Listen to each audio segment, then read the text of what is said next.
7 years ago, I was married and expecting a baby when things went horribly wrong. About 10 weeks into my pregnancy, I suffered a loss, returning home from the hospital to find my husband in bed with my sister. They tried to apologize and convince me we could all get over it, but I wanted nothing to do with either of them, and even less so when I found out she'd gotten pregnant. My divorce was finalized quickly because I wanted nothing more from him than the divorce and was willing to leave the marriage with nothing but the clothes on my back. Pretty early, I realized my parents were hoping I would still want to be a part of the baby's life, but I wanted nothing to do with the baby my sister conceived while sleeping with my husband, now ex, as I lay in the hospital losing my own pregnancy. So I refused any contact with my sister and ex. They married and had 2 more children after the one she conceived during my marriage to him. I met my current husband when I distanced myself from my whole family, and he was amazing, and his family was great. We got married 2 years ago, and his family is nothing short of the best. I adore the nieces and nephews I've gained through my marriage to him, and we spent a lot of time together. Around 3 months ago, my sister called me at work using my work phone and told me she needed me and could I please come to her. I hung up the phone and continued about my day. Several hours later, I got a message from my parents saying I needed to be with my sister. A few days later, I got another call and was told my sister had been pregnant. The baby didn't make it, all while her husband was out sleeping with someone else. My parents and sister expected me to rally around her, and I didn't. Now that some time has passed and she lives with my parents, I have been inundated with them saying I should meet her kids, be there for them like I am my husband's nieces and nephews, and I should reconcile with the family. My sister told me how sorry she was again, and that she wanted us to make up. I told the 3 of them that she and her kids were not my problem, and I still wanted nothing to do with them. My parents are furious, and they say I need to forgive her because whatever she did, she's now suffering worse than would ever be deserved, and her kids are innocent and deserve an aunt. Am I the idiot? Not the idiot. Your sister screwed around and now she's finding out. I'm incredibly sorry that either of you had to go through any of that, both the loss and the cheating. This is karma wrapped in a big bow. I will add that I'm wondering what kind of man sees his wife in the hospital, losing her baby, and thinks it's the perfect time for a hookup. You don't need to forgive her. What she did is unforgivable. Tell your parents to tell her she can deal with it like you did, by going out and finding a decent man to make her life with, if any'll have her, but you're not letting her around you or your new family because you're not her husband, Mart. Then tell your parents that if they don't respect your wish not to have anything to do with her and bother you again, you will completely cut them out of your life for 1 year, to be repeated as necessary. The kids are innocent, but you have no family obligation to them under these circumstances. That's your sister's fault. Don't be mean to them if you come across them randomly in public, of course, but you're fine with deciding any kind of relationship with them is off the table. I'm dying laughing at husband Mart. OP, tell your parents that you can't possibly trust your sister around your new husband because there's no telling what she'd do to get another man. Lord knows how desperate she is, that she has to sleep with, have children with, and marry your ex-husband, and didn't even have the decency to wait until you were done to go licking off your plate. Holy crap, you're right. Sister would chew OP's used gum at this point.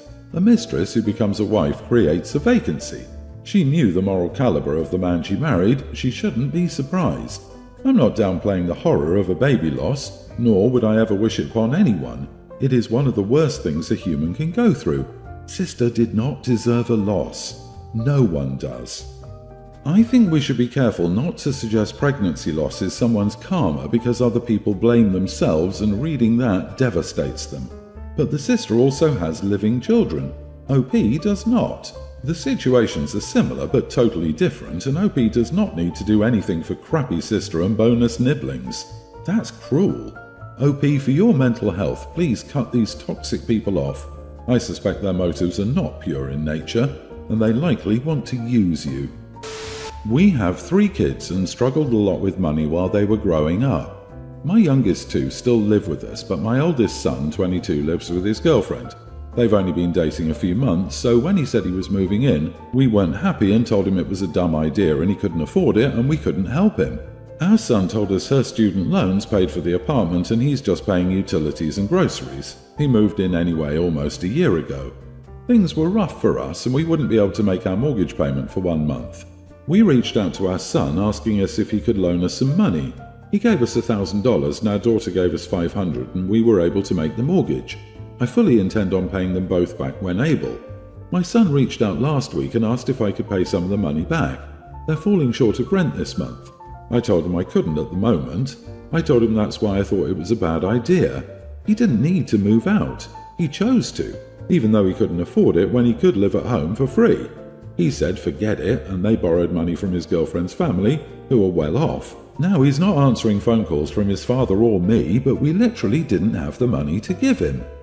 You are the idiot. You borrow money from your son for housing when you know you're not able to pay him back, but continue to scold him for his own housing costs? He's short because he loaned you $1,000, not because of what he and his girlfriend are doing. Try saving your money and pay him back. Stop scrolling the internet and get a second job or something, LOL. LMAO, so you crap on your son for making an adult decision and say, "We're not going to help you, dumb idiot," then go begging to him for money, then refuse to pay him back? How did you type this out and not realize you are the idiot? How do you not see the unfortunate irony here? The only reason he couldn't afford rent is that you couldn't afford your mortgage. You need to pay him back. You need to figure out how to pay your bills without your kids. I don't know what you have going on, why you don't have money, but you need to pay your bills and let him pay his. It's not his job to pay your bills. You didn't want him to move out so you could use his money, realizing that if he left, he would take his money with him. Get over the fact that he moved out without your approval. Apologize and pay him back what you owe. Your issue caused his issue. If you hadn't been short, neither would he. Horrific logic. Horrific parenting. Not to worry, you succeeded beautifully at one thing: being wrong. Damn, that was the clearest case of the pot calling the kettle black I've ever heard. My dad has been with Marissa for about 2 years and they just got engaged. I don't have much of a relationship with her as she isn't a pleasant person. I don't know Marissa's birthday and don't see why I would be expected to, but my wedding ended up falling on her birthday. When my dad found out about the date, I could tell he was stressed. He said she has a lot of trauma and he feels so guilty spending her birthday at my wedding. I didn't say much and figured they could work it out. Well, the wedding was last weekend. I'm not sure if Marissa was upset or not. She is very, very stoic, so I don't know, but my dad kept apologizing. When they first arrived, and he came to see me in the bridal room, he brought her for some reason, and as they walked in I could hear him saying sorry and asking if she was okay. Right before the ceremony, he had her on his lap and was whispering, but I could hear it. He was saying he wished she would open her birthday presents, and she was like, "I just don't want to do it today." Then he said what if she opens them and he buys her new ones for the day they celebrate. Then my grandma came over and tried to give her a gift, and he was just so annoying about it. The final straw was during the reception. Marissa was complaining to my grandma about how she hates chocolate cake, the only cake we had, and my dad took her in his arms and asked if she wanted to go out later and get something, and again apologized. I finally snapped and yelled at him that if my wedding was such a burden, take the child he was dating and get the heck out. I mean, because of her actions, there isn't a big age gap. He looked horrified and I was like, well, go. My grandma immediately began to scold me that I was awful, and he paid for the wedding. He asked if I really wanted him to go, and I told him to either shut the heck up about her birthday or go. He stayed, but was cold the rest of the night, and I heard Marissa and my grandma joking about how he should rip up the check he gave me for how I spoke to him. I don't know if I overreacted, as he was just having empathy for his fiancée.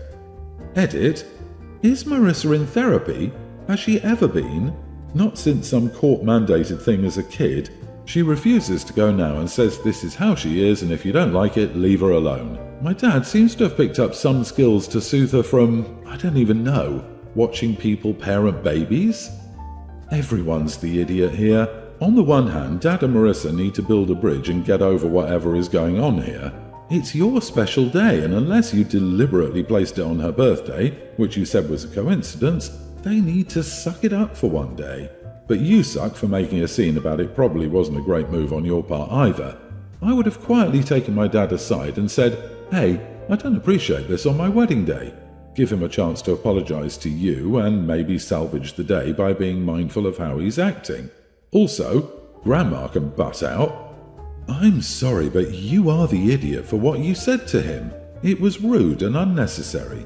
Everyone else could see what you saw and draw their own conclusions about his idiotic behavior. You didn't need to tell him to shut up or go. You then brought negative attention to yourself. How does no one realize that Marissa is a grown adult who shouldn't come to the wedding if the day bothers her? Also, according to OP, she's refusing therapy and is saying that people need to accept her as she is. Who does that? She clearly has issues and is inconveniencing people around her without regard for others. Sitting on the bride's father's lap during a wedding, regardless of who they are to you, is inappropriate. You can't tell me that her trauma doesn't let her sit beside him like any other person, right? What grown, mature adult gets this bent out of shape over a birthday? The dad suggested opening her presents, then getting new ones to open on the day they do get to celebrate. Seriously? How old is this woman? Like, holy crap, Marissa needs help at her grown age if she has birthday trauma. Like, get a grip. It's your partner's child's wedding. Look, I've been to a wedding on my birthday, but I also know my birthday comes once a year, every year, until the day I die. I was able to make it through the entire day without needing to mention it was my birthday while I was at the wedding. Afterward, my fiancé had an amazing evening planned for me as a surprise. People need to get over themselves. I get you want to celebrate the day you entered the world, but if you can't put your princess prerogative aside for one flipping day, then stay home and send well wishes to the couple. Don't show up and then make their wedding about you not getting the attention you think you're entitled to. The world doesn't revolve around you. We usually do intermittent fasting, meaning we don't eat after 5 p.m, but when I'm on my period, my appetite gets several times bigger. Last night I craved a chicken sandwich with chili and I asked my mother-in-law whether she wanted any. She said no, she wasn't hungry, and since my husband didn't eat then, I only made one. I quickly gobbled it up, and when my mother-in-law came into the kitchen again, the plate was already wiped clean. She asked me in shock, "You're done that fast?" I was pretty embarrassed and told her it was my favourite. Then she said, "You didn't think to at least offer people staying in the house with you a bite?" I was confused and told her, "But you said you weren't hungry, and Jake, my husband, doesn't eat at this hour." She said, "You didn't think to store some in the fridge in case I do get hungry?" I told her I was sorry, I really didn't think that far ahead. I'll make a new one. But then I remembered that we were all out of chili and sheepishly told her I would go buy some. She told me not to bother, but I insisted. But even after looking at several convenience stores, I couldn't find the brand I was looking for, and since it was nearly midnight by then, I didn't have many options. So I called Jake and asked him what I should do, and he told me just to get one from a snack near us. When I got home, though, and brought it to my mother-in-law, she refused to eat it and said I told you to forget it. I don't eat takeout. She insisted that she didn't want it, nor did she want anything else as she wasn't hungry, that she'd just smelled the chili earlier and wanted a bite. I told her, "Okay, if you need anything, let me know." I went back to the kitchen and ate that sandwich too. The next day, Jake and I woke up to find my mother-in-law gone, with a text sent to my husband that said she won't be putting her foot in our house ever again for the amount of disrespect I showed her. Apparently, she did get hungry later and went looking for the sandwich and couldn't find it. Jake was livid that I ate that one too and told me this was my fault and I should go with him to apologize to her. I got angry too and asked him why couldn't she have just asked directly instead of going around all these circles in the first place. He ignored me and grabbed his jacket and keys and left. Am I really in the wrong here? Not the idiot. If someone tells you they don't want any, they don't want any. Words mean things. I don't eat takeout does not mean save it for me later. I'm so proud of you for accidentally outing this woman's manipulative behavior. Chaotic good. I picture everyone in this house sneaking back into the kitchen to eat random food and the next person being so sad that it's gone. To be clear, you went far beyond by trying to replicate the chicken chili sandwich the first time. That was far more than required by standards of kindness. You asked and she declined. Twice. Girl, she's setting you up at that point, but you ate right through her plan. I love it. What the holy heck did I just read? The topper is that your husband thinks you did something wrong. Forget mother-in-law, you've got a husband problem. I can't believe he was okay with you running around at midnight for his mom. OP, Please, have a long hard look at your relationship with your husband. Let's look past the obvious here. The fact that you felt the need to make her a sandwich after she refused is weird. The fact that you then went out to try to buy ingredients to make one, despite her saying she doesn't want one, is concerning. The fact that you then had to call your husband to figure out what to do when you didn't find the exact ingredient is deeply troubling. It all gives the impression that you're almost manically afraid of somehow slighting her. Jake and his mother, after all this, feeling that the problem is you didn't do enough, is completely insane, and gives us a hint where that fear is coming from. There is a much deeper problem there somewhere. This could be a you issue, but that last part points to the problem not being you at all. Please Google cycle of abuse and assess if you recognize a pattern. Glad someone else is acknowledging how weird this all is. The way OP speaks about her mother-in-law, you'd think she was a lowly servant to a tyrannical princess or something. Like, I thought the moment mother-in-law started sulking after OP failed to read her mind would be the end of it. But bending over backward to wait on her hand and foot? Really? What's actually going on here? I'm curious about the ages and living situation here because there's obviously more to these dynamics than this one incident. My brother-in-law lives right next door to us, so he can access our house and we can access his through the back as there's no fence separating them. My son is a preschooler and goes to his house to say hello or to call him for lunch and dinner every day. The only time he doesn't go is if my brother-in-law is already at ours. His fiancée moved in a few weeks ago. Things have continued as normal as my brother-in-law hasn't asked us to stop letting our son go to his, nor has he given us any indication he's no longer okay with it. However, his fiancée told me to stop letting my son go to their house without asking first. I asked if she'd spoken to my brother-in-law about it since he was the one who originally started encouraging my son to do this, but she said she hadn't. I told her I thought it was best if she spoke to him about it first, as I didn't want my brother-in-law to think I was trying to stop him from spending time with my son. She told me she didn't need to speak to him first, and I should respect her rules and keep my son out of their home. I told her I would only do it if my brother-in-law asked me to, so she's angry at me. Am I the idiot? Not the idiot, since you say that your brother-in-law has always encouraged it, and this isn't just you allowing your child to intrude on their household. But if I were you, I keep in mind that his fiancée is now looking for a reason and a way to stop this, and that she has every incentive to make sure that your son accidentally sees something that he shouldn't when he shows up unannounced. So it may be worth rethinking the situation anyway. Disagree. Everyone's the idiot here. His situation has changed and he is not the only one living there. OP, you don't get to dismiss her wishes simply because they aren't yours. Brother-in-law sucks because when moving in together, everything needs to be discussed.